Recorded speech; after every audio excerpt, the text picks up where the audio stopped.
Hey, what's up, guys? So I want to talk to you guys about something. It's a novel that my father made me read when I was younger.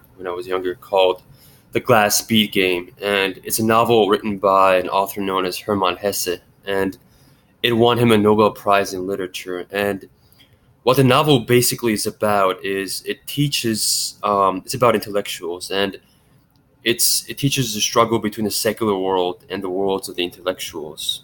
So in the novel, the writer creates a world called Castalia, which is a learning center for the intellectual elite. It's like a whole, environment, like a castle type environment, like a whole environment dedicated to intellectuals, not just like one institution. It's like a big, like an island, like a whole environment dedicated to only learning and to intellectuals.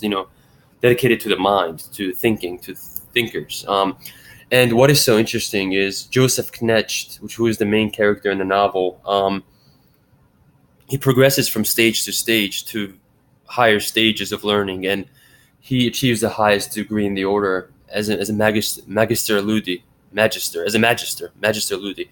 And what is so interesting is he compares his life to music in the way that music develops from stage to stage, and how it progresses from stage to stage, and how it completes each and every stage of its development to the full before moving on to the next stage. And at the end, it fades out into eternity. It never fully stops. It never fully rests. Like Bach, like one of Bach's fugues, like Contraseptus or any Bach's fugues, especially the last one he wrote. So what is so interesting in the novel is at the end, the protagonist Joseph Knecht, he decides to leave the order. You could, in a rebellious type of way, you could say. He actually destroys his own very foundation. He destroys everything he accomplished.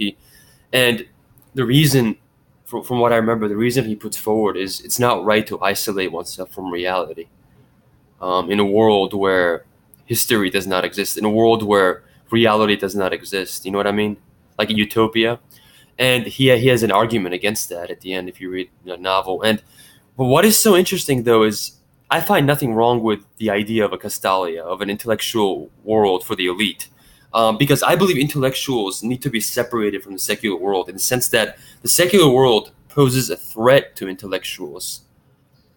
It's dangerous to intellectuals in the sense that it is primitive. Primitive people are the most dangerous people for intellectual people because they can destroy them. Well, not really, because intellectual people are smarter. But what I mean is it is not a it is not it is not a good environment to be in. The secular world poses a threat, not just to intellectuals, but to I mean non-intellectuals as well. But I mean, I'm just what I mean is usually the primitive-minded people, they don't usually pay much attention to that, but intellectuals do because they're smart, and that's why they're like, you know private universities, private colleges. Why do they exist? Private Christian universities, for example. You know, why do they exist? So they can separate the person from the secular influence, the secular environment, which is bad for the person's development. Why? Because it's secular. Because I don't mean this. I'm not talking about religion or spirituality. Well, I'm talking about spirituality, but not religion. Secular. What I mean when I say secular is it focuses only on materialism, materialistic values. Art is no longer valued in society as much as it used to be in the ancient times. There's been devaluation of art, unappreciation of art in modern society. Now, am I saying that artists don't make it? No, I mean some of them do because they're very talented, because they're geniuses. That's why they make it. It's not because society values art. But I mean, a certain part of society does. I mean, there's still good people left out there. Trust me, there are good people left out there. But um, one needs to know this because this is very important.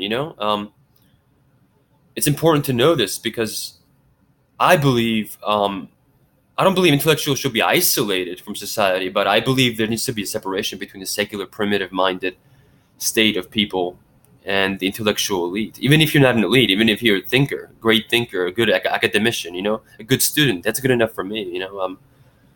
There needs to be some separation. Thank you, guys.